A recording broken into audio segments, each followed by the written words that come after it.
স্ত্রীকে রেখে প্রেমিকাকে বিকিনি পরানোর প্রস্তাব, ভাইরাল স্বামীর স্ক্রিনশট। ভারতের পেস বোলার মোহাম্মদ শামি প্রেম করে কলকাতা নাইট রাইডার্সের চিয়ারলিডার হাসিন জাহানকে বিয়ে করেছিলেন, কিন্তু বিয়ের পর থেকেই এক নারীতে মন বসেনি ভারতের এই ক্রিকেটার। ভারতের পেস বোলার মোহাম্মদ শামি প্রেম করে কলকাতা নাইট রাইডার্সের চিয়ারলিডার হাসিন জাহানকে বিয়ে করেছিলেন, কিন্তু বিয়ের পর থেকেই এক নারীতে মন বসেনি ভারতের এই ক্রিকেটারের। মাঝে মধ্যে বিভিন্ন নারীর সঙ্গে স্বামী সম্পর্কের কথা ফাঁস হয়েছে, এবার স্ত্রী তেমনই এক স্ক্রিনশট ফাঁস করলেন। সম্প্রতি স্বামীর চ্যাটের কিছু স্ক্রিনশট সামাজিক মাধ্যমে শেয়ার করছেন স্ত্রী। নেট দুনিয়ায় তা মুহূর্তের মধ্যেই ভাইরাল টপিকে পরিণত হয়েছে। সেই চ্যাটের স্ক্রিনশট থেকে দেখা যাচ্ছে নারীদের সঙ্গে নানান ধরনের জৈবন উস্কানিমূলক কথা বলছেন স্বামী।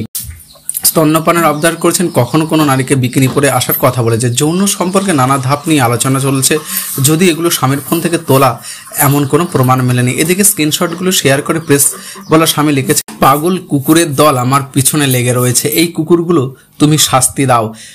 বিভক্ত যারা হাসিনের পক্ষে তারা মন্তব্য করে, স্পর্শই শব্দ, স্বামীর শাস্তি হোকর। স্বামী ভালো ক্রিকেট খেলে ঠিকই, ভালো মানুষ নয়, এই চ্যাটগুলোই তার প্রমাণ। তবে ক্রিকেটারদের ভক্তরা আবার উল্টো কথা বলেছেন। একজন লিখেছেন, এই মেয়েটার আরও বেশি টাকা চাই, আবারও অসভ্যতা শুরু করছে। দ্বিতীয় জনের মন্তব্য, এগুলো স্বামী পাঠিয়েছে, প্রমাণ কই, তুমি তো নিজেও লিখতে পারো, ফোন নাম্বার যেভাবে সেভ করা তাতে তো পুরোটাই মনে হচ্ছে ফেক। কেকেআর টিমে খেলার সময় চিয়ারলিডার হাসিনের সঙ্গে প্রেমে জড়িয়েছিল স্বামী। 2014 সালে তারা বিয়ে করেন। সেই সময় স্বামীর সঙ্গে প্রায় এক ইভেন্টে দেখা যেত হাসিনকে।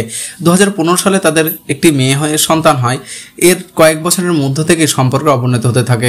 2018 সাল থেকে সম্পর্কের অবনতি হয় তাদের। বর্তমান তারা আলাদা থাকেন, যদিও আইনত ডিভোর্স হয়নি। এখনও পরিবারকে দেখার জন্য হাসিনকে মাসে 1,30,000 টাকা মাসে দেন ভারতীয় ক্রিকেটার।